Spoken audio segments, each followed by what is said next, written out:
Hi everyone. Yeah, I think we can start. It's Yeah. 9:30. Or are Okay. you expecting Sure, a few sure. more people?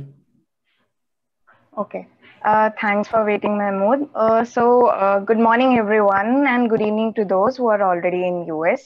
I welcome you all on the behalf of Dinesh, Preksha, and Ria. We are coming with our first series of a virtual pet talk session, and we have invited Mr. Mahmood Raza, who is a prestigious alumni of WP Carey Business School, and he is an MBA plus MSBA from ASU, and he is working as a senior project lead at Citibank as of now. So, Mahmood, I welcome you on the behalf of whole MSBA class of all 2021. So I'll just start presenting my screen. Just wait for a minute.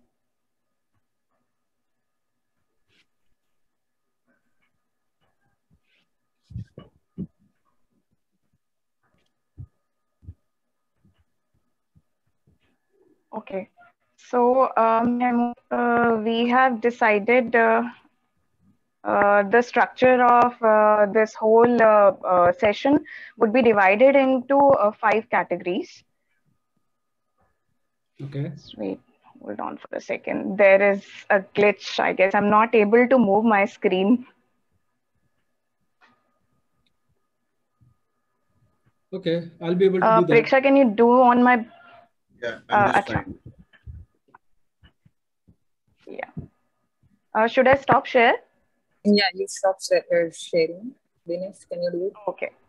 Yeah. Yeah.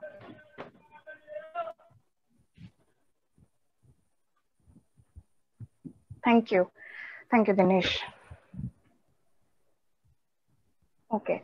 Hemant, as I was talking, we have divided the session into 5 categories, and we'll be asking you questions from different categories. For example, curriculum, placement opportunities, on-campus jobs, and then your miscellaneous questions. And we'll also be inviting participants for 2, 3 on-the-spot questions.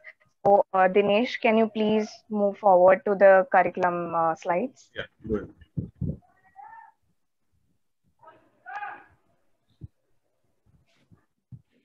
I can share my screen if you guys have difficulty in changing the slide.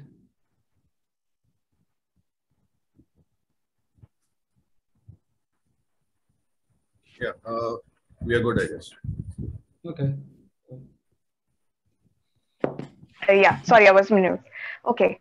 From the curriculum part, we have received this question in high numbers. Like, what are the most important courses in the MSBA curricular, both in terms of the difficulty level and with respect to the skills, for example, coding, finance, etc., which are required in the job market? So, according to you, what do you find these courses be like?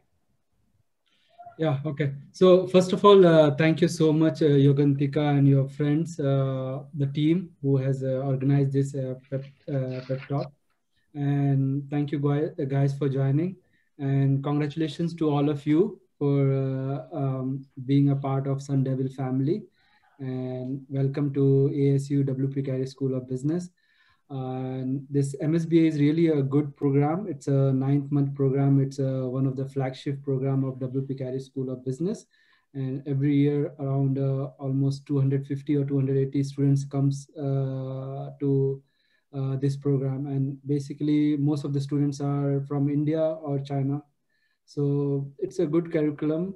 And if you talk about the skills or the courses, uh, there are like most of the courses are related to like analytics. So whether it's related to SQL, Python, Excel, more of data analysis and understanding the business requirement, and then providing the solution. So if you click next, I can see the list of courses or maybe the subjects, and based on that I can tell you okay which is more important.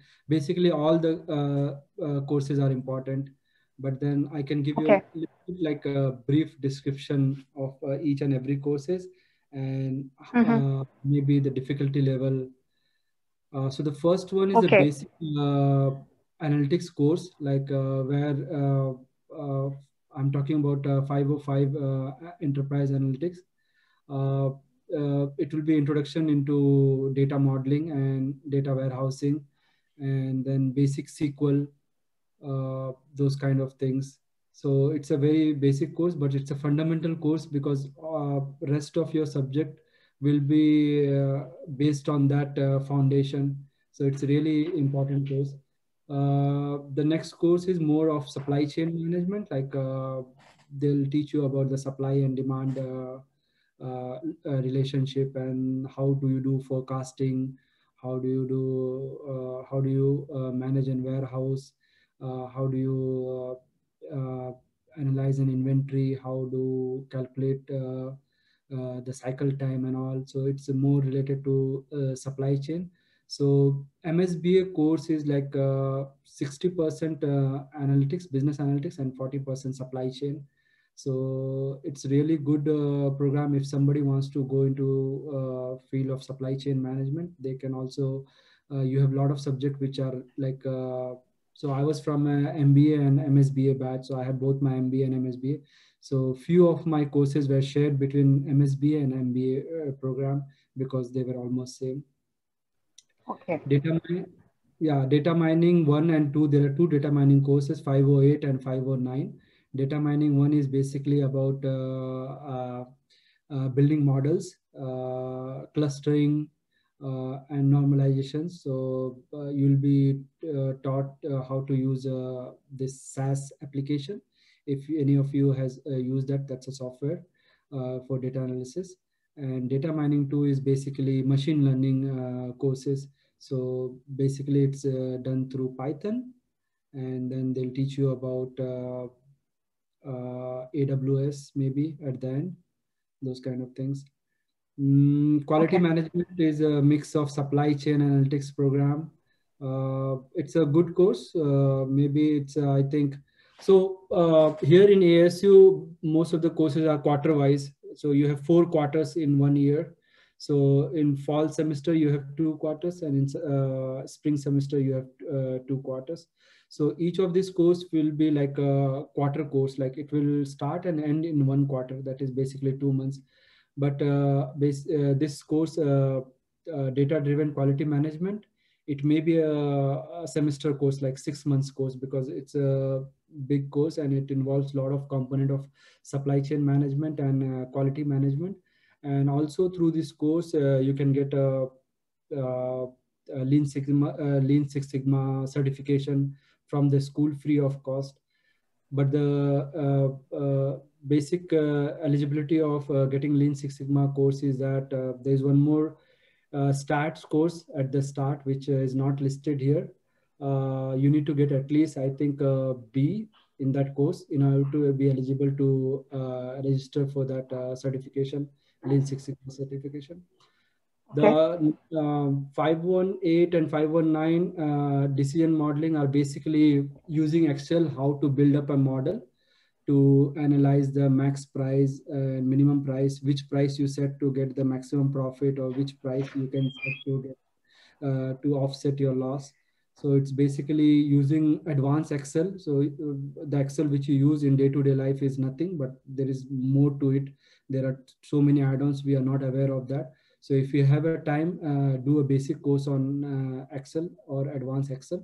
So these 2 courses are basically based on like fully advanced Excel. Okay. Sorry to interrupt you, Mahmood. Just one question. You have talked about the Six Sigma certification. So you also have taken your certification via this course only, or you have done it from outside? I have done it from outside. Okay. So you have to, so when you do your capstone project, at the end of your capstone project, you have to present separately for this project. You have to justify that your capstone project, you have done some kind of Lean Six Sigma or process improvement things to qualify for this certification. But it's free of cost and it's a good try. it's a good certification. It's worth trying for it and having it. I did it from outside after my program. Pratik and Mike have questions. I mean, if we can take the questions. Yeah, sure. Yes, Pratik. So What was can your we do question? one thing? So can we do one thing? Whoever is monitoring, have all the Mhm. questions in the chat. Let us finish the presentation, and then we can take the questions one by one. Okay, Otherwise, okay. Let's do that. Yes, Pratik and Mike, can you please jot down your questions in the chat? yeah. Whoever have question, put it in the chat, and then we can go through those questions. So Dinesh. difficulty wise, if you want to know about the difficulty wise, I think this almost all courses are same, but few of the courses it becomes easy the way it's evaluated. So you may not have a final exam for all the courses. Some of the courses there are some just quizzes. Some of the courses there are just like presentation or project or something like that, and that's is a differentiator between a course which is really hard to pass and which is easy. But basically all the courses are important, and few of the courses itself, if you understand it well, if you do it well, you can get a job just based on that course. Especially data mining courses, like each data mining courses is like you're going through so many things in Python, you're going through so many things in SAS, so you can become a specialist in those technologies. Okay, got it. Dinesh, can you please move on to the next slide?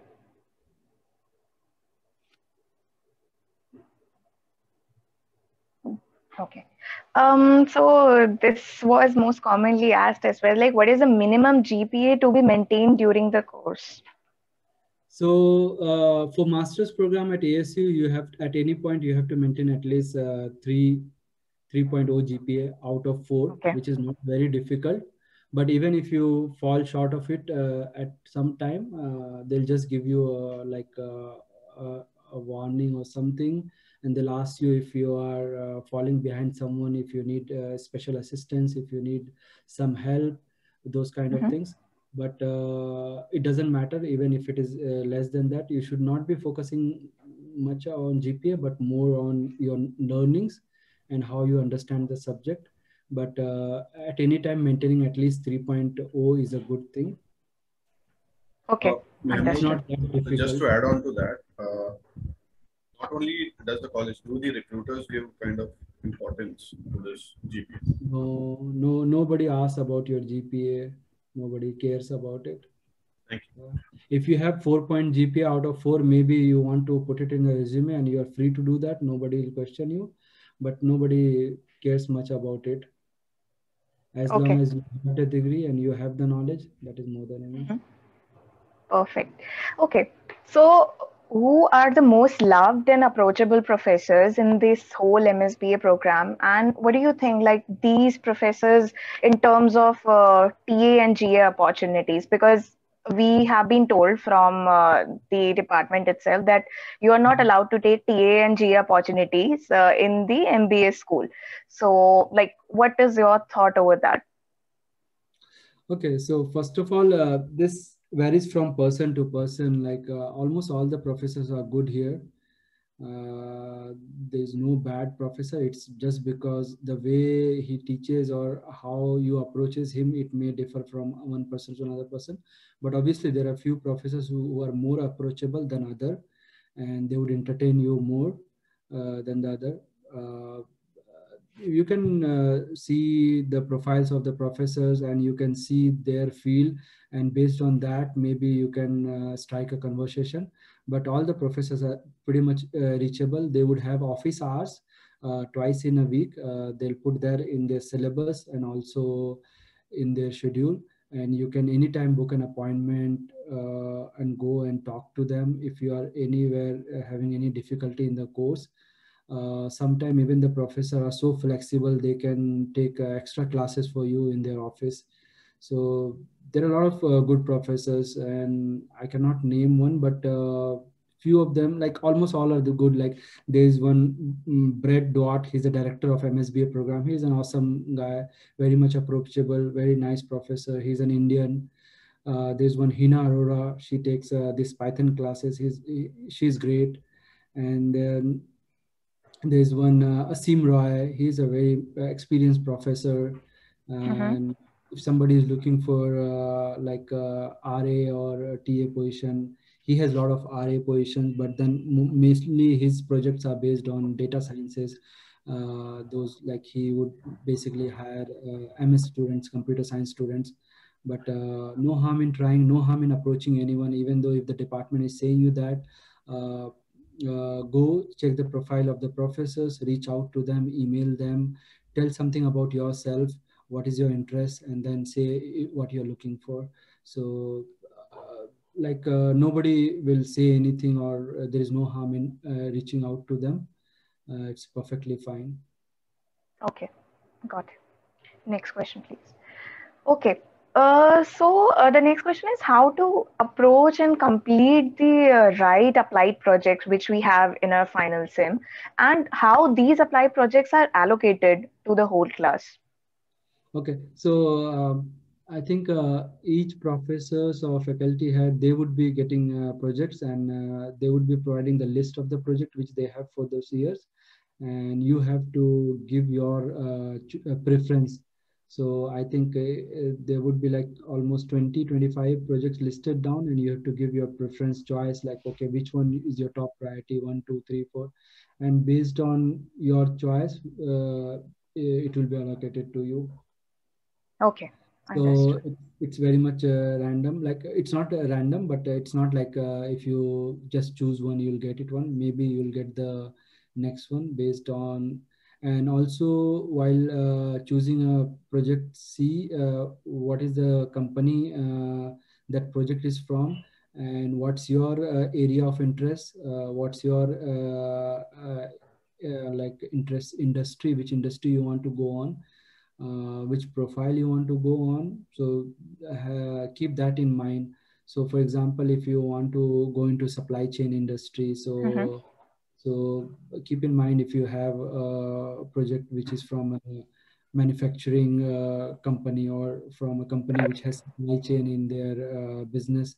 So try to pick up those kind of project where you can use your, so few people in this batch would be good at really good at technical, like they're really good at programming or coding. So based on your skill set and your interests and your future aspiration, choose those those kind of projects. But it may not, you may not get your first preference, but at least you can give your preference according to your interest. Can you give us some examples of companies that were there, you know? I mean, few names. Yeah, sure. So there were projects from like GE, there were projects from Facebook, from Applied Material, from Night Shift Transportation. Like there are small non-profit organizations, there are universities, there are like department, there will be project from them. So based on that, so try to choose a project where you can interact with the corporate, like from outside company where you would like to work on after your MBA. So choose that kind of project and those companies. So if you guys have heard about Applied Material, Intel, AMD, these are semiconductor companies, semiconductor equipment manufacturer. They also sometimes give project. So the projects is not only a way to make student work, but sometimes company also try to see this talent and evaluate the talent on a longer run. And sometimes if you do really well in the project, maybe one of the team member or maybe two of the team member, they'll also get placed in that particular company while doing your applied project itself. So there have been instances where companies have made offer to the students who are doing their applied project with them. Okay, that's awesome. Actually, we have included this question somewhere in our next slides as well. So, Dinesh, can you please click on to the next? Okay, over to Preksha.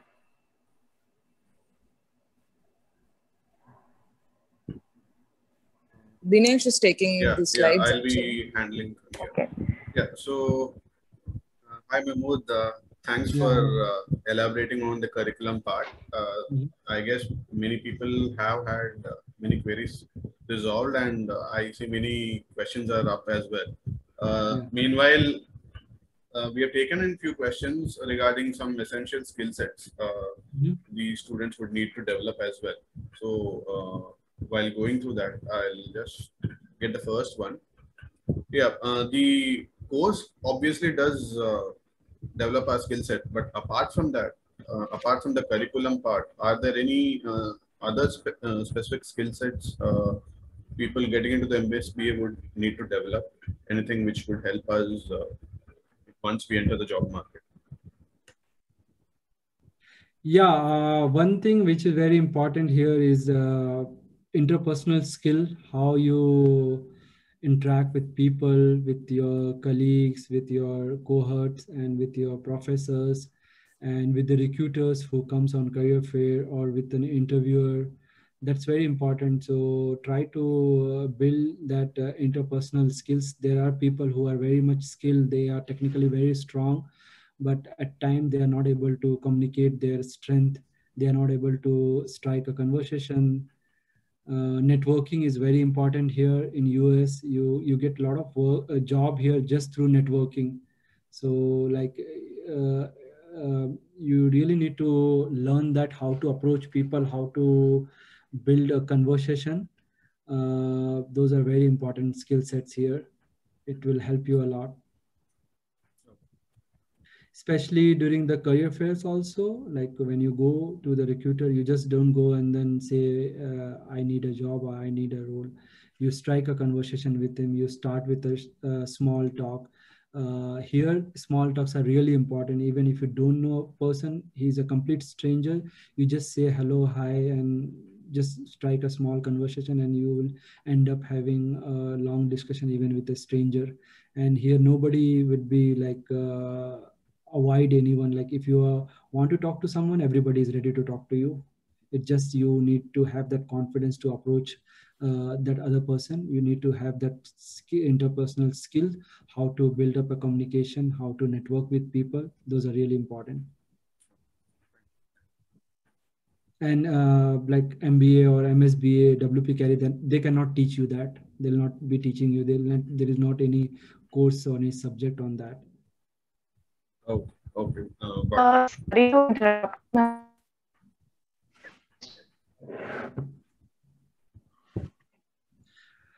Yes, Okay. there was someone speaking. Mm-hmm. Okay. Dinesh, please Sorry, continue. Yeah, moving on to the next one. Sure. Yeah, one of the persons had asked some skills which are overlooked by students, but they are quite crucial in the when you get into the job market. You don't give much importance to them, but they actually turn out to be the game changers. Okay. I think, yeah, like networking skills, which we really overlook in India. We don't care about networking with people, building up a relationship, and maintaining a relationship, and being proactive in some work, or even if in your program, if you are working on a team activity, being proactive and taking that responsibility, following up with the people. Those are really important. uh, and even if when you are working in a new organization, just started your job, you want to take ownership of things and then delivered it, rather than just waiting for people to give you some task. Or even in your group activity, like there will be 5 members team, you just wait for someone to give you some portion or some task and then you do it. You have to take the ownership of things. So those are really important. And being punctual, having importance of time, planning out your day is really important here. Those skills we don't care much about in India. We get up in the morning and we go through our day as it comes. But to plan a day, if you want to maximize, if you want to get the most of your day, if you want to get most of your time, planning your day ahead and following a schedule and following a time, being punctual in your activities are really important, and that helps a lot. So for example, I can tell you, even in job like market, when you there's application, they have a strict deadline. So you'll be applying to hundreds of job, and each job will have deadline. So the sooner you start applying, the better it's for you, because sometimes what happens, you just try to procrastinate, and many a times you will miss the deadline of some one of your dream jobs. So just plan ahead and do it on a timely manner. That's really important. Procrastinate and plan your day well beforehand. Yes. So you'll be using Google Calendar very often, and have a habit of using it, putting everything in your Google Calendar, because you'll have classes, 3 or 4 classes in a day. And between those classes, you will have event, you'll have team meetings, and you'll have on your personal work also. When you're here, you need to allocate time to do your course, do your cooking, do your grocery shop. So try to put all those activity in the calendar so that you can plan well in advance. Now moving on to the next one, you said don't procrastinate while applying for your dream job and stuff. Yeah. So while going for that, how should a typical or a exceptional MSBA grad resume look like? Any keywords? There's a resume template book. If you go to WPCarry, you can find a resume template book. And when you come here, you'll have a career coach. I think Mary is the career coach for MSBA. There are other career coach of other department also, like supply chain, MBA. You can approach other also, but MSBA program has dedicated career coach. And make sure you make an appointment with her and meet her. Get your resume. So your resume will be completely changed. You have to follow the format which WPCarry provide, because they have a standard which is compliant with ATS. If you guys know about ATS, is application tracking system. They want your resume in a specific format. If it doesn't follow that format, it may not pass the ATS. So yeah, you should have a summary of your profile. Have your name in bold in the top, have your contact number, have your email address, and then have a summary of your profile, and then have your core competencies or your skill sets, like what are the programming language you know, what are the leadership skills you have, what are the communication skill set you have, and then you give your education background. So in a chronicle order. So your MSBA program will be on the top, and then whatever degree you have, like your bachelor's, or if somebody has master's, those things. You don't have to go to your school education. And then followed by your professional experience. So whichever company you has worked for, put the role and the company name, and then 3 or 4 bullet points talking about what you have done, what you have achieved there, and followed by what have been result you have been able to achieve. And at the end, if you have a space, you can put something for your extracurricular activity, or like showing if you're a part of an NGO, or if you are part of like a Toastmaster club or any club at ASU. ASU has number of clubs. So try to get involved at least in one club. It's good for networking, as well as it's good for building your interpersonal skills. So there are clubs for analytics, there are clubs for supply chain, there are clubs for public speaking, there are clubs for finance, marketing, there are clubs for volunteering activities, there are clubs for NGO works. So try to get involved at least in one club. It will help you to interact with people and know more about those clubs, and maybe you'll get a some kind of exposure.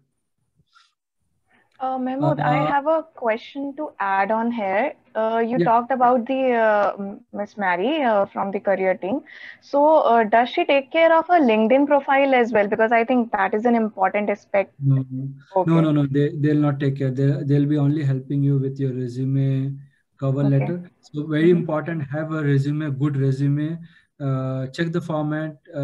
If you're not able to find, I can provide my resume to you guys. Follow that format. Have a good polished resume. Have a cover letter, because most of the jobs will also need you to write a cover letter. I know in India we are not used to provide a cover letter, but cover letter is just giving a little bit more information, personal information about you, which is not there in the resume, like what are your interests, what you want to do, something like that. And cover letter also, in cover letter you can also talk about the position you are applying for and the company you are applying for. So it also shows that you have done a little bit of research about that position, you have done a bit of research about the organization. So those things you can do. So have a cover letter and resume ready and start applying to jobs. If somebody is looking for on-campus job, start applying to jobs from there. And I would advise you guys to start applying to jobs right from the start, rather than waiting for till the last semester or the last quarter. So I spoke with many of my friends. They said that that is one of the mistakes they did. They waited till the end to start their job search. So start it as early as possible. And one of the things which would stop you from applying to job is not having a proper resume and cover letter, because sometimes you'll procrastinate applying to a job just because you don't have a proper resume, you don't have a cover letter. And just adding on to that, you were talking about including our work experience. So in case people have experience outside the US, maybe in India and stuff, so how much value does that add to your resume? When you're Yeah, looking for that? definitely. If you don't have any experience in US, then you have to put experience whatever you have in India. It definitely counts values. So you put whatever work you have done. Even if somebody who, like in MSBA, many freshers also come who have only like a few people who doesn't have any experience at all, and few people who have only 1 or 2 years of experience. Or there are also people who have just dropped a year and they have come for. So even if you don't have any professional work experience, write something about the project you have done in your university, or about your final year project, or some kind of course or some kind of ad hoc project you have done outside with any NGOs or any organizations.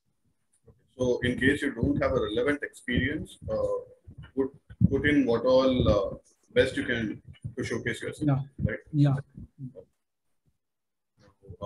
The next one is regarding certifications and courses we do at Udemy, Coursera, and stuff. For non-programming students who get into MSBA, how much is that useful? Do recruiters have a look at that? Yeah, exactly. So more than recruiter having a look at that, it will help you for the program, for the MSBA program, because I told you MSBA program is highly like analytical based. You'll be working with a lot of software like SQL, Minitab, SAS, Python, advanced Excel, so data modeling, databases. So if you don't have a programming background or technical background, if you do at least this course, you will be having at least some basic knowledge, some understanding, so that even though they'll start from the base, but you won't have that much of time because the program moves so fast. You start your quarter and it gets over in 2 months, and it goes really quick. So if you can do something before joining, if you can do a little bit of foundation course about especially SQL, data warehouses, databases, little bit about Python, or at least about advanced Excel, that will help you a lot. And then you can also add those certification in your LinkedIn profile. Having a good LinkedIn profile is really important, and it helps you a lot, because here, unlike in India, most of the recruiters, they'll use LinkedIn for recruitment. Even though you have not applied from LinkedIn, you have applied directly to their company website, most of the recruiter will go ahead and see your LinkedIn profile and see what you have mentioned in your resume, does it matches with your LinkedIn profile or not.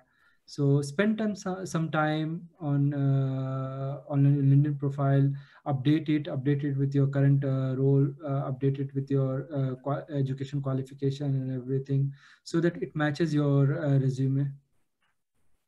And add all these courses, whatever courses you are doing, to your LinkedIn profile. You can also do those courses from LinkedIn if you have a premium subscription.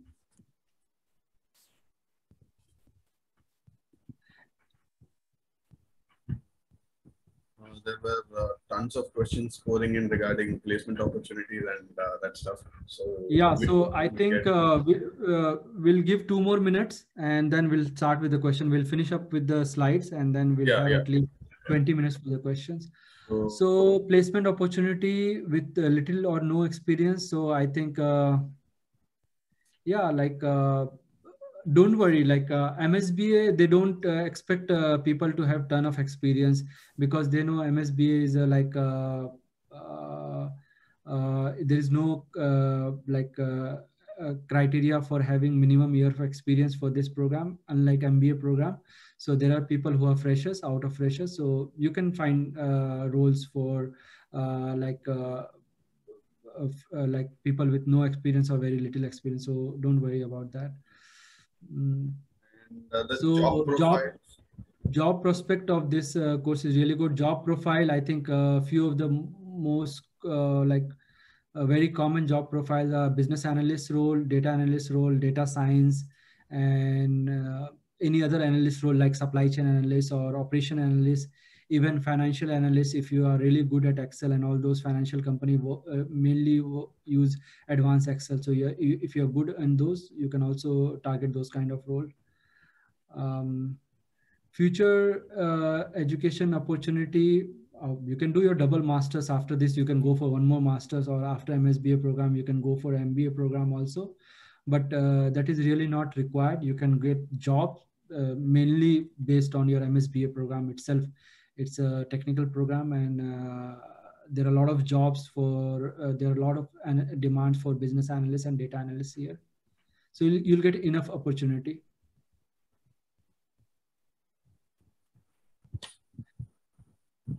Yeah. Now, so the career management team is really helpful only if you approach them. They are not going to approach you. So there are like 250 students in the batch, and then I think there are 3 or 4 career coach. So for each program, so you have to, if you have an upcoming interview, if you want a mock interview, if you want to revise your resume or refine your resume, you have to make an appointment with them. So mostly if you want it immediately, 1 or 2 days, it's a little bit difficult. So you have to plan well in ahead. If you need assistance from the career management team, you have to book an appointment and then come prepared, or share your agenda with them before ahead. Like if you what you want to talk about it, you can talk. If you are lost, if you don't know which role you should be working on, so you can work which role you should be targeting, you can have the discussion with your career coach, and they'll guide you based on your skill set and your interest. They'll also help you to do research about the industry, about the organization, about the job position, and all those things. So they are really helpful, but only if you approach them. Career fairs, career fairs, it helps you, but there are a lot of companies, like you'll see 100 and 150 companies in a career fair, which will be basically for 3 hours. So you really have to plan it, which companies you are targeting. So pick up your 5 or 6 companies, and then go to talk to them, because there will be a queue, it will take you 15-20 minutes to get your turn. So if you try to talk to all random companies, it won't help you. And before going and talking to the company, go to their career page, see the open position, and talk to the recruiter that I have seen this position, I am interested in this position. So the recruiters loves a lot when you have done a little bit of research about their company, about their roles, before talking to them. So applied project, as I told you, like there are some companies who makes offers during the project itself. If you do really good, and if they have the requirement, basically they are offering applied project to student to get to know more about the talent. based, more about their skill sets. So there is opportunity to get offer from the company you're doing your applied project with.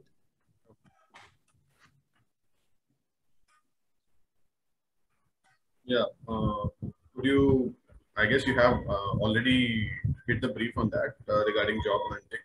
So I guess we can just move forward regarding networking and how much reference. Yeah, referral helps you a lot. So I would suggest you, if you already are in a corporate and if you are already working in some organization, don't ruin your relation. Don't burn the bridges, especially people who have their client in US.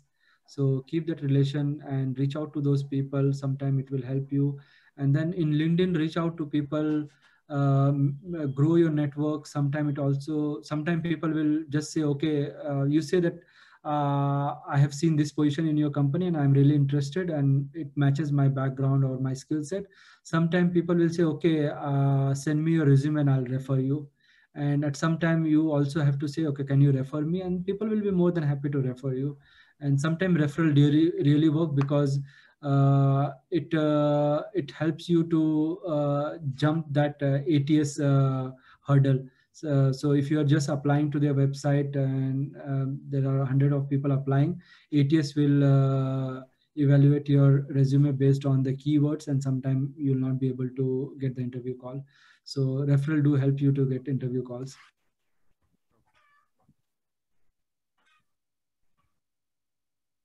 And regarding non-programming professionals who are getting into the MSBA course, as you mentioned, get to develop your skill set, brush up your so you may find, yeah, you may find some difficulty during the program, but if you are ready to work hard, it's not impossible.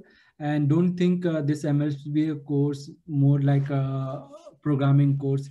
It's a business course, and you should try to understand the business and target the roles which are more business specific than programming roles. So I have seen even your professors will tell you that you are not a computer science student, that you want to apply for like a Python developer position or a SQL developer position, or like you should aspire more for business analyst position and data analyst position, where you don't have to do the coding, but you have to understand the technology and give the business solution to that, and manage a business team or technical team based on your business understanding.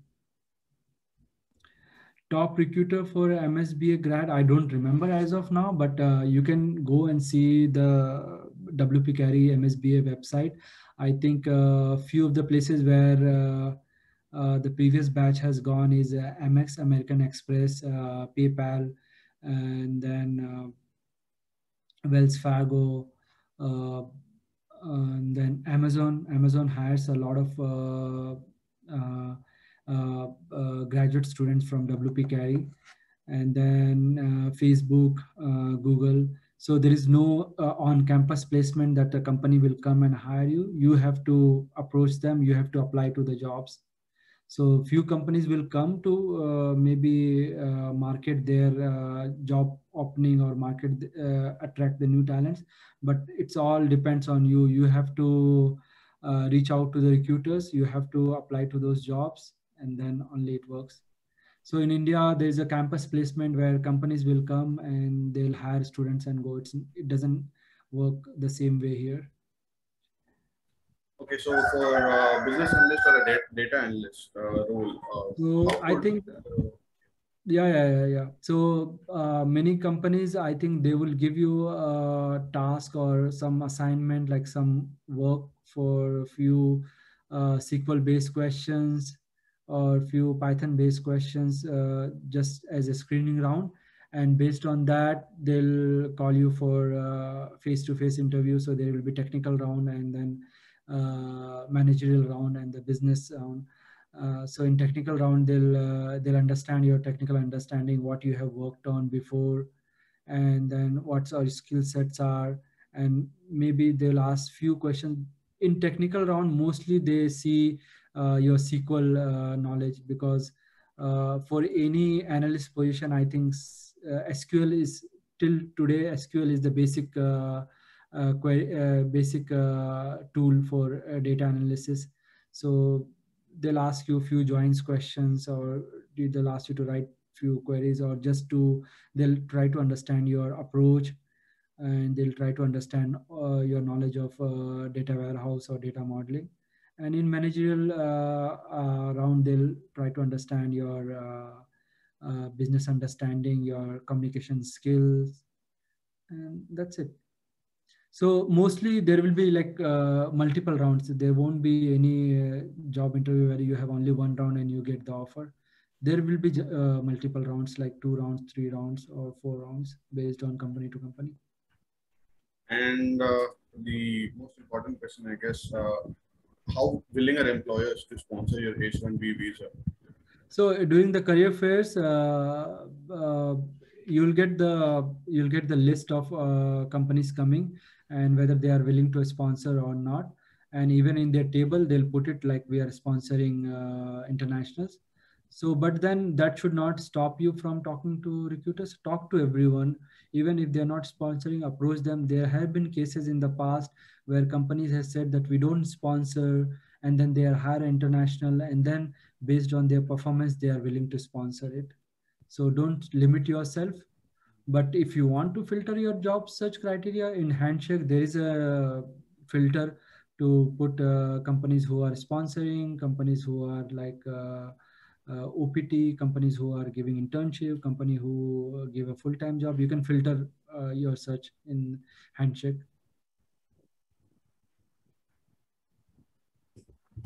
Okay.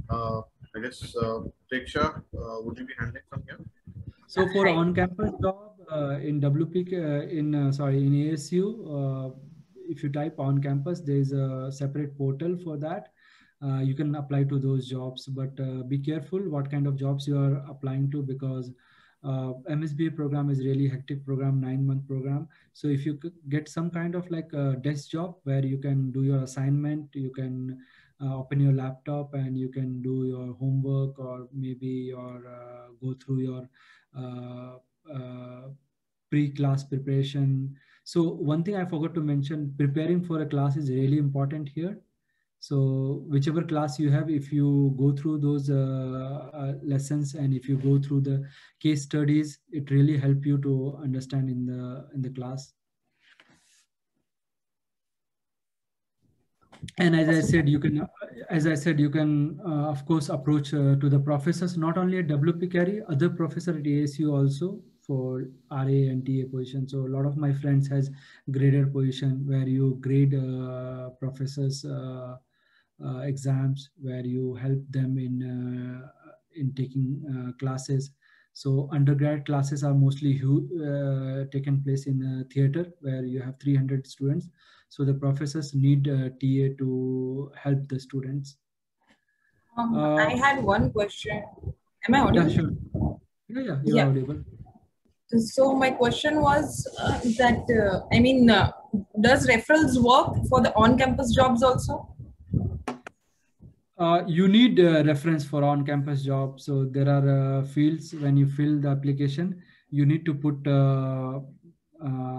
that someone who is ready to vouch for your skill set or knows you. So you can put anyone you know, like your immediate senior, anyone you know in the campus. So you have to put at least 2 reference. If not, you can put your previous supervisor in India, which they'll never be able to call.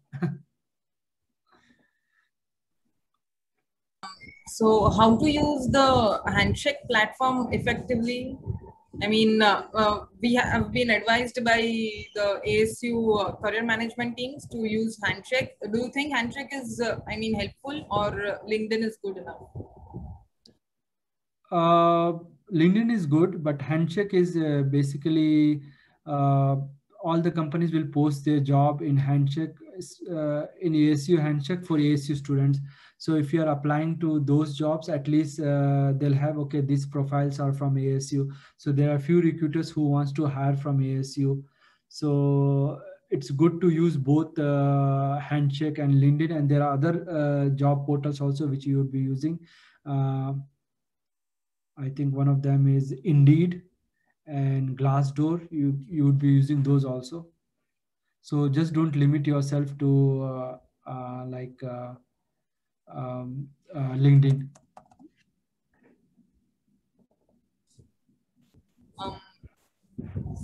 Yeah, I mean, this question was like, do we have positions like BADA for on-campus jobs also? I mean, yes, there are, but I'm not sure if you have part-time, but there are full-time jobs. So there are many students who have been able to find BA and DA position after they have graduated within the school, business school or the engineering school. There are so many schools in ASU they have able to find, but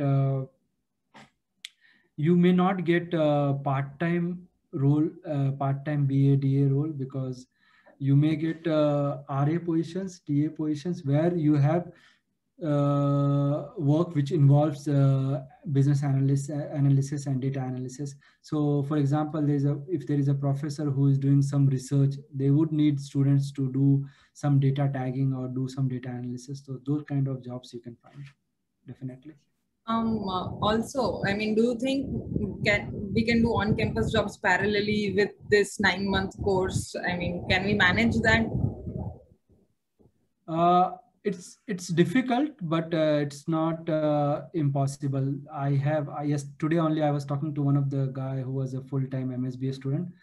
He said he did work on campus as a grader. So he said like it's tough, but it's not impossible. You can do it, and especially for people who have a little bit of background in technology, who have already worked in this platform analytics field. They would have more time, and it's also depend on your financial constraint. If you really if you are struggling with finance, and if you need help, or if you want to help your parents, it's manageable. You can manage it. It's all about how you plan your day. You can manage it. Yeah, it's the same question. I mean, how did you manage the whole thing, MBA, MSBA, on-campus jobs? You were director in the ISA and all that stuff, right? Yeah, it was a little bit hectic, but then I wanted to get involved in all those things. So MSBA course, it was like done out of compulsion on all my MBA classmates, because at that time our MBA was not STEM designated. So you guys must be knowing MBA just give 1 year of OPT, but Yes. most of the master's program gives 3 years of OPT, like 1 year of initial OPT and then 2 years of STEM extension. So at that time our MBA was giving just 1 year of OPT. So basically all international students, especially the Indians, obviously we didn't came here to just get 1 year of OPT. We didn't wanted to take that risk. So most of my friend, we did enroll in the MSBA program to get that STEM extension, 2 years of OPT. So it was a little bit tough, challenging, but we had to manage. We didn't have any options.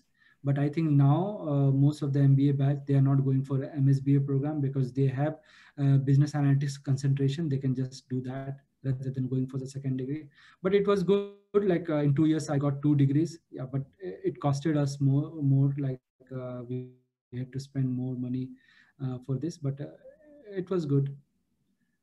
It was hectic. I would say it was really hectic managing 2 program and then on-campus job and then leadership position. It was really hectic, but it's all like I struggle.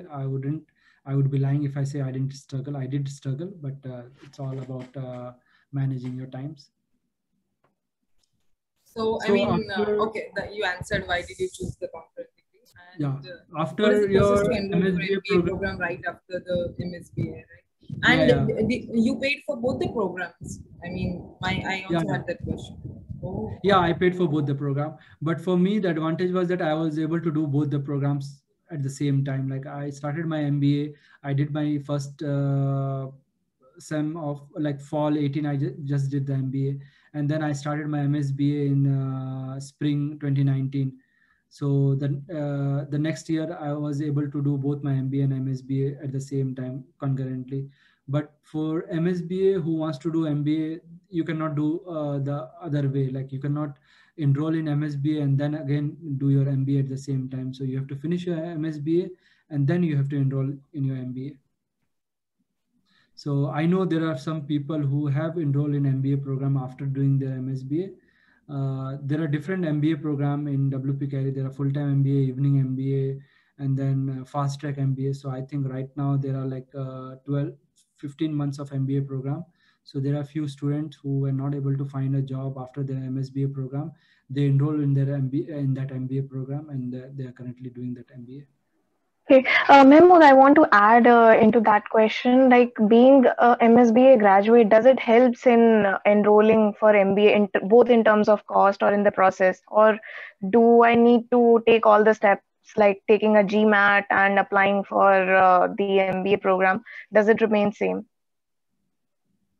No, you don't have to do this all together. Since you are already an existing student, you have everything in the record. You just have to create a separate application, so you don't have to do that everything all together. Okay, thank you. Yes. So how easy is to switch to another field after MSBA degree? I mean, going forward, I mean, we have questions in the chat like going for product management roles or something like that. I mean, how would that transition phase look like? You know, if you have any examples of batchmates or anything like that. Yeah, it's not so easy because most of the time they would look for experience, your previous experience if you have already worked in that field. So like somebody who's coming from a technical field, IT field, who has worked as a Java developer or mainframe developer, and suddenly he wants to apply for a product manager role. So you have to prove them that you have worked on that thing, and you'll be like, because a company doesn't want to hire you and then put it in a training program where they are training you for 6 months. If they hire you, they want you to deliver result immediately. So if you don't, so having an experience in that field really help. So I have seen people who are coming from product management background, and they have easily got product management role. I have seen people who have come from supply chain or operation background, and they have easily got a supply chain role based on their experience. But there are also people who have transitioned their industry. They have come from IT industry, from a programming background, and then you take a specific course. If you want to go in supply chain industry, you take courses related to supply chain, you take applied project which are related to supply chain, and then you show your project, your involvement in a project which shows your skills in supply chain project. So that may also help. So if you want to transition into a role or an industry, then you have to take courses related to that role. You have to do projects, even though if there is nothing available in the curriculum, you can do projects from outside also and show that I have worked in these things. Can you share your experience about the Capstone project? I mean, how, which company were you and how did you go through? So I did my capstone project with Night Shift Transportation. It's a transportation company, trucking company. They have like, they are the biggest, they have largest fleet in United States. Our project was mainly to do market research and come up with the pricing strategy of their contract. So it was mainly like, I think, supply chain planning project, where you have to understand what is the demand, what is the seasonality, and how the contract are priced, what are the parameters, and then based on that, create a model and give the suggestion to the organization. Okay, that going forward, based on our data analysis, this is what we have found. They'll give you like huge bunch of data.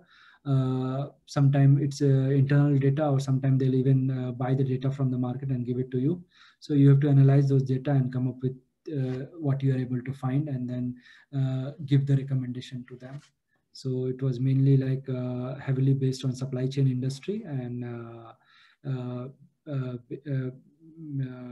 it was analyzing the pricing strategy of their contract. Yeah. So did you find time for student clubs and stuff like that? I mean, Can you suggest how to find student clubs and all that stuff? So in ASU, you can go and search for clubs. There are like thousands of clubs. Don't get involved in everything. Pick up one thing and then get involved. So it's really good to get engaged in, at least I told you, at least get engaged in one club, at least in WP Carry. There are so many clubs so that you can network with students. So there will be MBA student, there will be student from different program, MSIM, there will be student from supply chain, global logistic, financing, accounting. Network with all those students. You never know who will help you at one time. So don't be scared to approach to anyone. Don't confine yourself only to MSBA program or only to Indian students or your community or your state or something. Try to reach out to with different people and grow your network. That will really help you. So, and being a part of one of these clubs will really help you.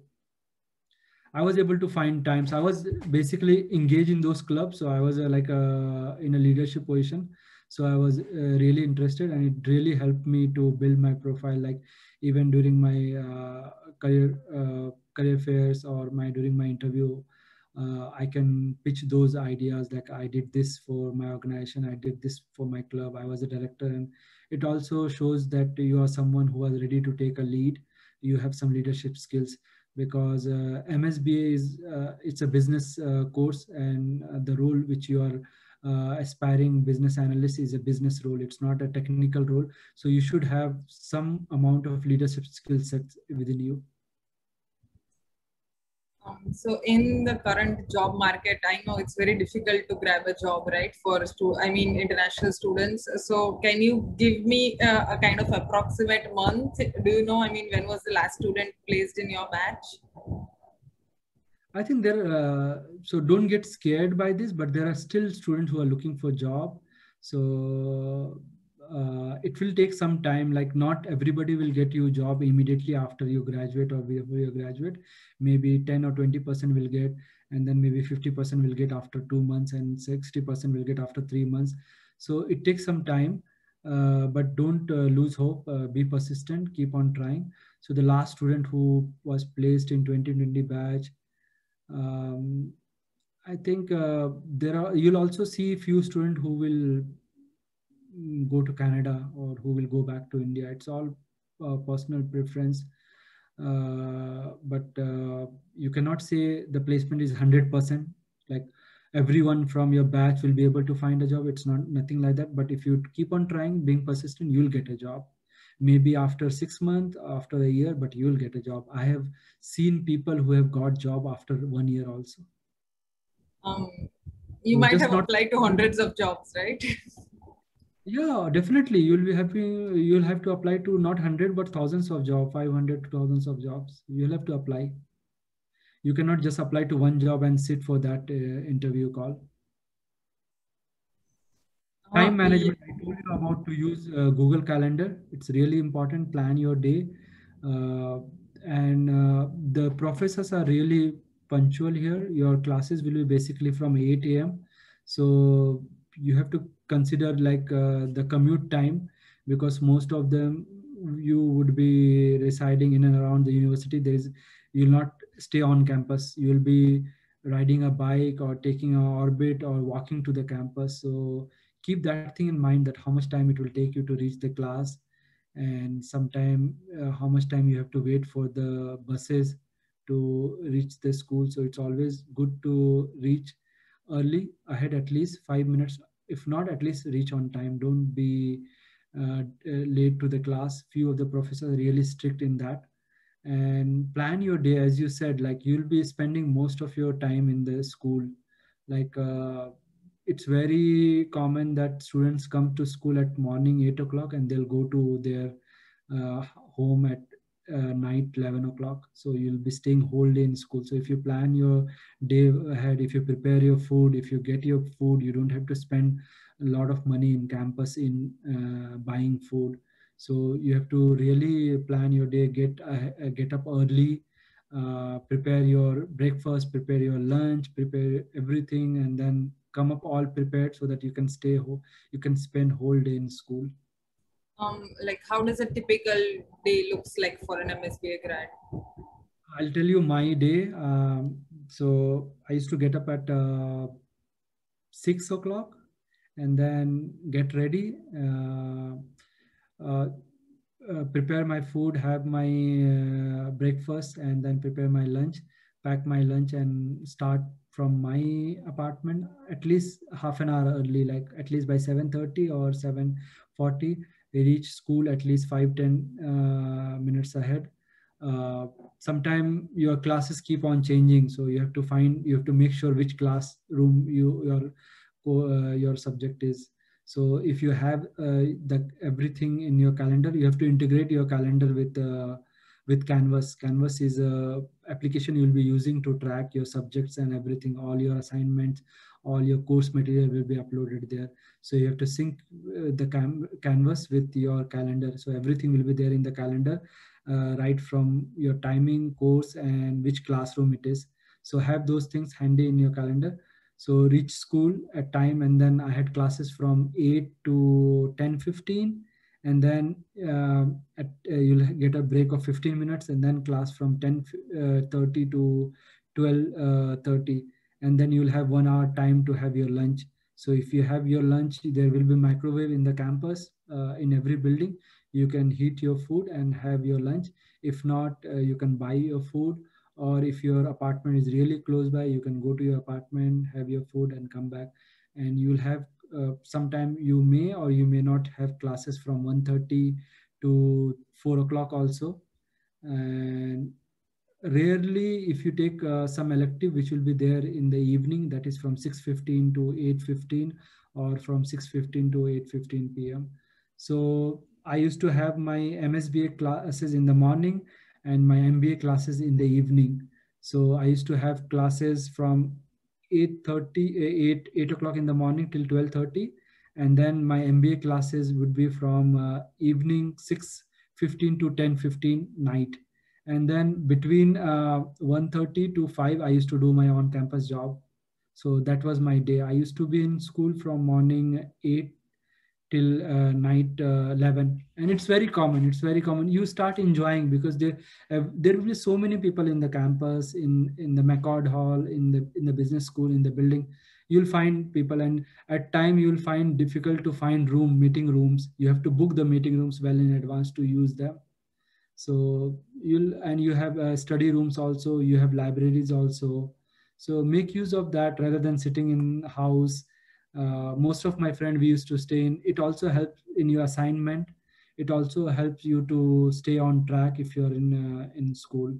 So that was my usual day. And sometimes you'll have meeting during the weekends also. So Saturday and Sunday, you have to come to campus to meet your team for your assignment, for your group project, or for your applied project.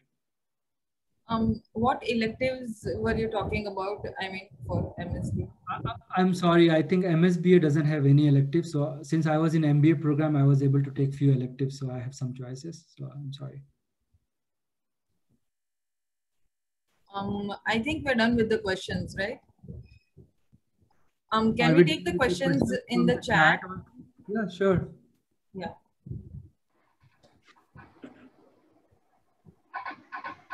Yeah, there are some questions about the certification of statistics that you were talking about, like the Lean Sigma certification. Yes, I mean, is it the certification that we have to do for the preliminary task? I mean, for the prerequisites on Canvas? It's not that course. It's another course. It's another thing. So if you Google about Lean Six Sigma Green Belt certification, so Professor Duartz does this course, quality management, and there are other professors also who would be assigned to that course. That course basically you can use to get the certification. So the criteria is that in first semester you'll have a course on stats, basic stats for basic statistics.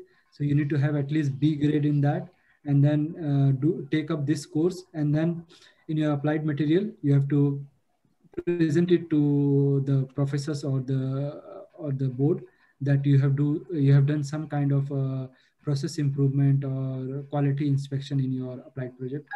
But Professor Duart will give you more information on that, but it's really nice certification. Everybody should aim to have it, and it really helps in your interview if you put like you're a Lean Six Sigma certified professional, if you are a PMP certified professional, it's really helped you a lot. The next question is prerequisite study material sufficient for stats and Python. I mean, when we start, yeah. So they'll give you some prerequisite material before you start. We have your program. already been given. So go through this, and if you are already from programming background, it will be really easy for you. But people, especially who are from non-programming background or non-technical field, it's really good to head start with them and brush up your concept on stats. Basically, whatever you have done in your engineering, it's really good because stats is a really tough course, I would say. So it will take a lot of effort. You'll have midterm exams, you'll have final exams, and stats exams are one of the toughest. So the question is, I mean, the professors will start, I mean, not from the prerequisite level, right? They'll start directly from intermediate level. No, that's what I'm saying. You. So for each of the courses, few professors, for each class, they would ask you to take quiz. So the idea is to get you prepared before the class, go through the syllabus. So there'll be prerequisite and there will be points on that. So that's what the points, the grades are divided into participation, your quizzes, and your assignments. So in few of the courses, you'll not have the final exam at all. So basically, they'll grade you on your projects, your presentation, your group assignment, individual assignment, and the quizzes you take before the class and your participation during the class. How many team members are there in a typical group project or assignment? I think basically 4 to 6, 6 being maximum, but I think typical team size is 5. 5 is the best. There's this question about R programming. Is it important, I mean, for interviews and everything?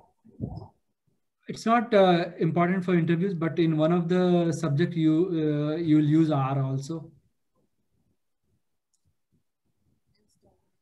There is one more question about the product management. Like, can we get into the product management roles after an MSBA degree from WPC? And if yes, what are the additional skills that we need to build upon? These like product management, especially product management role, really they look to have previous experience on product management, or if you are from a marketing background, or if you have already done that work earlier, it really helps because you have only one course on marketing in MSBA program, that is marketing analytics. You don't have because if you are an MBA student, you have a whole concentration based on marketing, and you have like 3 or 4 courses on marketing itself. So, and then there are projects you do based on marketing, and you do a lot of marketing research. So for a MBA student, it's really easy to get into product management field than in compared to MSBA student. But then it's not impossible if you are able to prove that you have worked in product management earlier, and if you have enough knowledge, and if you can prove that to the recruiter, it's okay. But chances of getting interview calls if you don't have an experience on product management is very rare, because even the MBA students struggle to get interview calls for product management role if they don't have the previous experience on that field. Okay, understood. There's this question about Tableau desktop specialist certification. Is it helpful for BADA roles? I mean, yeah, in one of the course, I think, let me remember, I think it was analytics called the first course which was there in the slide. I think that will cover Tableau also. So it's really like enterprise analytics. So if you can do a certification, many of the students does Tableau certification during the program or after they have finished the program while they are looking for a job. But if you can do it, it will be really helpful. because Tableau is a very good data visualization tool. So if you get into a role where you are creating reports or visualization, or when you are doing data analysis and when you have to present to the management, Tableau skill sets helps a lot. Even in my capstone project, we use Tableau to create all the charts for our final presentation. So if you can get certification, that's nice.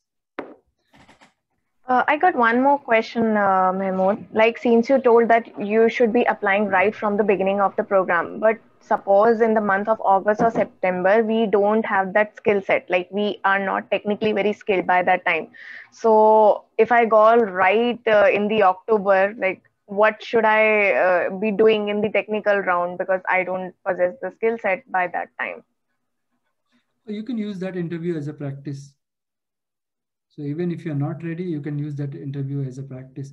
And I'm sure it will take some time for you to get the interview call, because I'm saying you to start right from the beginning, is that even if you're not prepared, your resume is not ready, if you start applying from start, at least by the time you graduate, you'll have your resume ready. You'll be prepared for the interview. You'll have your pitch ready. You'll have your cover letter ready. But if you don't start right from the start, then I've seen students who doesn't have their resume ready even before 1 month of their graduation. Because Okay, once you start the program, you'll get so busy that you'll not get time to work on refining your resume or creating your cover letter or working on your LinkedIn profile. You'll not get time. So if you can at least have those things ready before the start of the program and start applying to jobs. I'm saying that because even though you're not ready to start working that time, you can say that if I start to applying for August, and if a company give me an offer, how will I start? That will take some time to get you an offer or get you an interview call, but it will help you to get started and you'll be on that track. And by the time you are nearing your graduation, you'll be like, all the in and out of job application, how to refine your search, how to tweak your resume. Have resume for multiple positions. Don't use one resume for all jobs. So target 4 or 5 roles, like target based on your skill set and interest. Shortlist your role, like a business analyst role, data analyst role, supply chain analyst, operational analyst, and all marketing analysts, all those kind of roles. And based on those roles, tweak your resume a little bit for each roles. And also do a little bit of search on the industry you want to go. Whether you want to go to banking industry, finance industry, education, non-profit, or e-commerce, those kind of things, or health sector, telecom sector. Do a little bit of research on industry. It's also available in WP Carry. Industry research is there. You can use that. There's this question about the OPT. I mean, do we need to apply separately for OPT apart from the student visa? How does it work? Yes. So slowly, when you start your program, you'll learn that. So ISSC is an International Student Scholar Center at ASU. So that they take care of all the international students documentation and visa eligibility. So you have to apply for OPT. You'll be eligible to apply for your OPT 90 days before your graduation day. And you have to pay some fees also, like $500. And there's a process you'll come to know. You have to attend those sessions. You have to apply for OPT. You have to have your EAD card. Then only you can start working. So you cannot start working before the start of your EAD card. I think the audience has some questions. Rishabh, do you have a question? Yeah, hi Mahmood, hi everyone else. The question is that, like just you said, that for different positions and for different job roles, you have to tweak your resume and your cover letter a little bit. At the same time, you have a LinkedIn profile which is quite stable and stagnant. You cannot tweak it every now and then for every different profile. So how does it gonna work? Because if I'm going for a financial analyst job, and if I'm going for a supply chain management job, I'm saying that these are two different things altogether. I have to have a different skill set for supply chain management. At the same time, for financial management, there can be some few things which are common, but most of the things I have to focus on different things. So how to manage all those things? That's the basic question. So when you write the summary section of your resume on top, make it very specific to the role you are applying for, and keep your LinkedIn profile very generic. So like you can say that I'm an analyst. You don't have to specify that you are a supply chain analyst or a financial analyst or a business analyst. You can just say that I'm an analyst having this much of your experience in this industry and all those things, and you can give your education background. So keep your LinkedIn profile generic, but make your resume and cover letter very specific to that role. So I'm saying it because when you apply for a job, so like product management and the business analyst, there are two different roles, and a same person can apply to both the roles. If you are using the same resume for both the roles, you may miss few keywords from project management role and few keywords from a business analyst role. But if you keep two separate resume for these two jobs, you can use that resume, and you can use the competency section to have skills which are more like relevant to product management than business analysts. That's why. So even your career management, they will also guide you to have different version of your resume for different role. It won't be much difference. Obviously your previous experience will be same. Your education background will be same. Your extracurricular activity will be same. Just your summary and your core skill set and little bit 1 or 2 point in your experience will be changed, which will be more focused towards that role.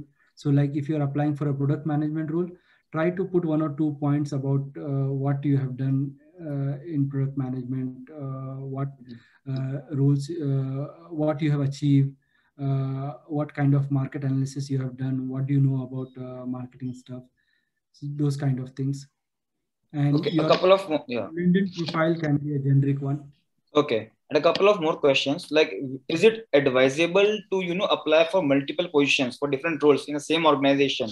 Like, for example, if I'm going for Amazon, so there are positions open for supply chain and analysts, and there are positions open for data scientists and all.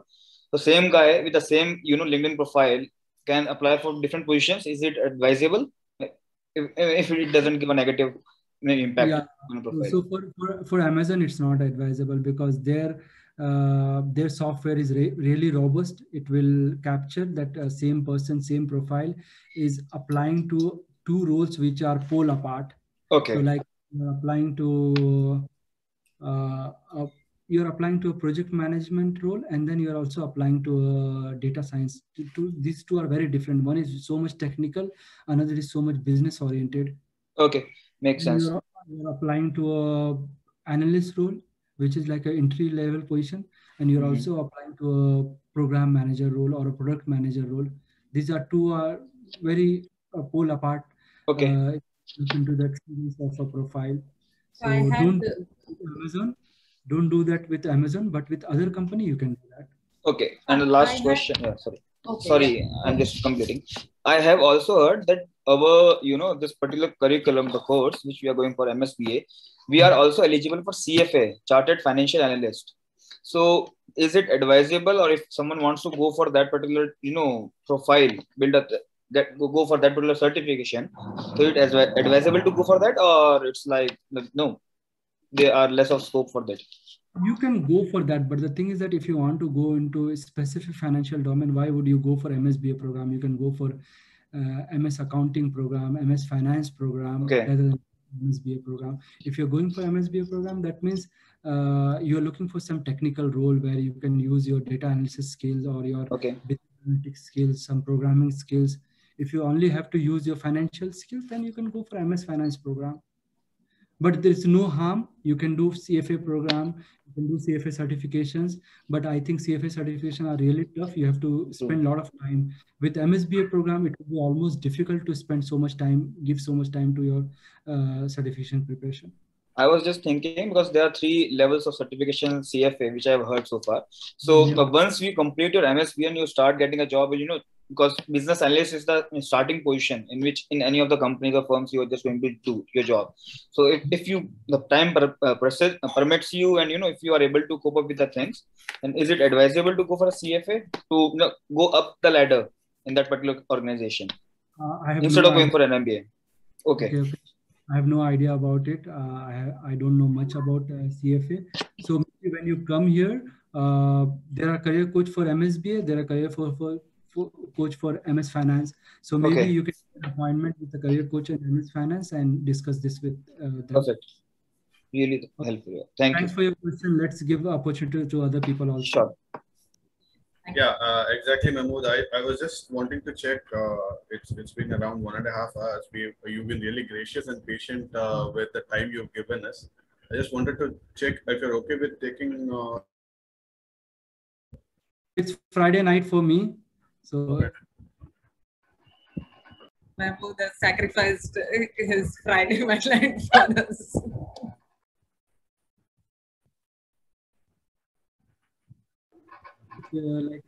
I'm really grateful to talk with you guys, and I'm happy to help you. And thank you so much. Thank you so much. This has cleared so many of our doubts. And one more thing, I just want to tell all of you, like Mahmood has agreed to take this session on a very short notice. So really, really, the big thanks to you from all of us. It's okay, guys.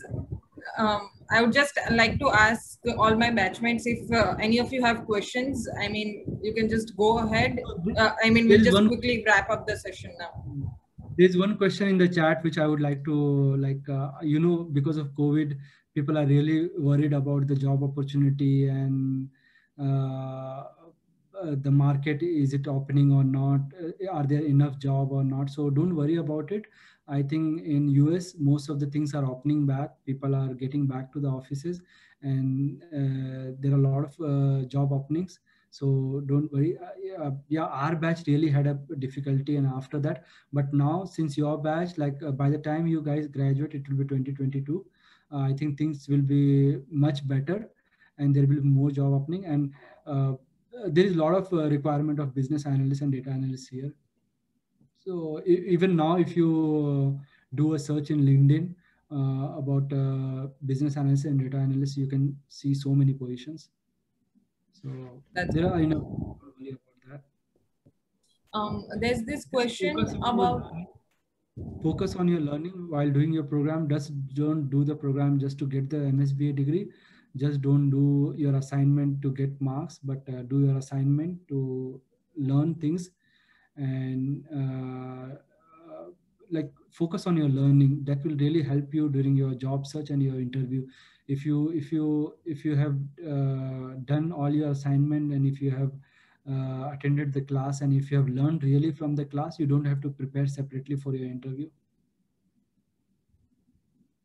So there's this question about advice for people with advanced degrees like MBA or more experienced people. Yeah, so in my batch also, there were in MSBA, every time there are students who have already done their MBA from India, who have like 8 years, 10 years of experience. So I think you guys have a little bit of edge over other, because you have the experience, you have the skill set, but at the same time, there are both pros and cons with having advanced degree and more experience. The cons would be in few of the positions, like data analyst and business analyst position, they would not consider you, thinking that you'd ask higher salary. That's one thing. They would think that if somebody having an MBA degree, somebody who has this much of skill set and this much of work experience, maybe I have to pay more to them, something like that. So that's what, if you have that experience, if you have that skill set MBA, so rather than just targeting for analyst position like data analyst and business analyst, target for project manager position, program management position, and those kind of positions also. Guys, any more questions?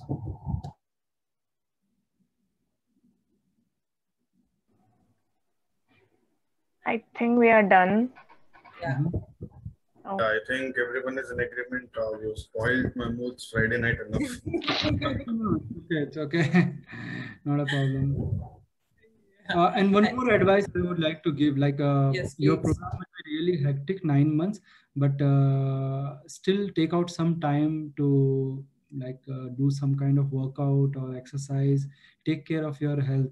Like just don't get too much involved in the program and your studies, and your have proper sleep. It's very important. Even when you during the orientation, they'll tell you again and again and again what students generally doesn't consider it very important, but it's very important to have a proper sleep and have a like healthy lifestyle. Like at least go for a run once or twice in a week.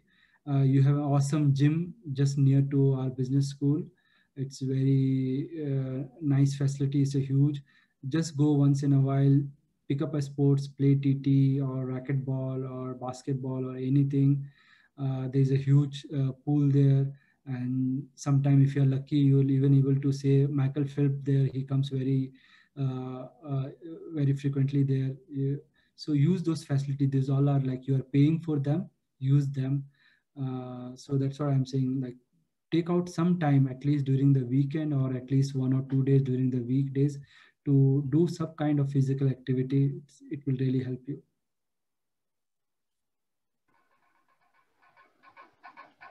Thank you. Thank you so much, Mahmood, for such a nice and elaborative session, and for vote of thanks. Mm-hmm. Okay. Are you guys planning to do one more prep talk? Because I can get few MSBA students also, like who are That full-time. would be so helpful. Because you are the That's really awesome. So I spoke to one of my friend yesterday, and he said like he wanted to join today, but he's flying to Portland, and his flight was exactly at the same time when we had the session. So next time maybe I can invite him. You'll get more idea. And I think you guys have really done a nice job to get this group, make a list, and have multiple sessions. I can invite other people also, and if you want, I can also approach a faculty member or professor or someone from the school to join us. They'll also That give would a be very brief. helpful. Seriously. I mean, we'll stay in contact with you Yeah, sure. so that, yeah, we can coordinate for the sessions, right? Yeah, definitely. I mean, I would just ask all my batchmates if they can just, start their video for a few minutes so that I can take a screenshot.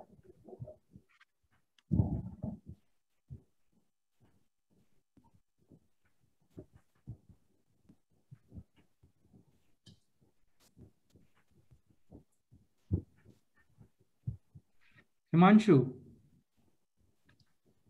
Okay. Sir, I was eagerly waiting for this session.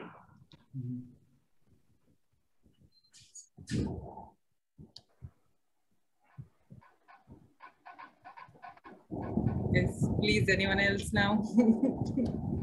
If you guys are comfortable. It's gonna be. Start approaching people from now onwards. Don't wait to come to the college. Start building your network from now. And one of the foremost thing about building a network is to be shameless. Don't be very shy. If you are shy, it will you'll keep on thinking about it. So just come forward and introduce yourself to people. Reach out to other people also, not only to, there are so many, you can find my colleagues and my batchmate in my profile. Just reach out to them. And whenever you are reaching out to people in LinkedIn, drop a small note. Many people, I'll accept the request because I know maybe it's a prospect student who is coming to ASU, or maybe someone who wants to network with me, I'll accept it. But many people, they'll not accept the request if you don't have a note. At least drop a 2-liner that I'm an incoming MSBA student. I want to connect with you to learn more about your journey at ASU, something like that.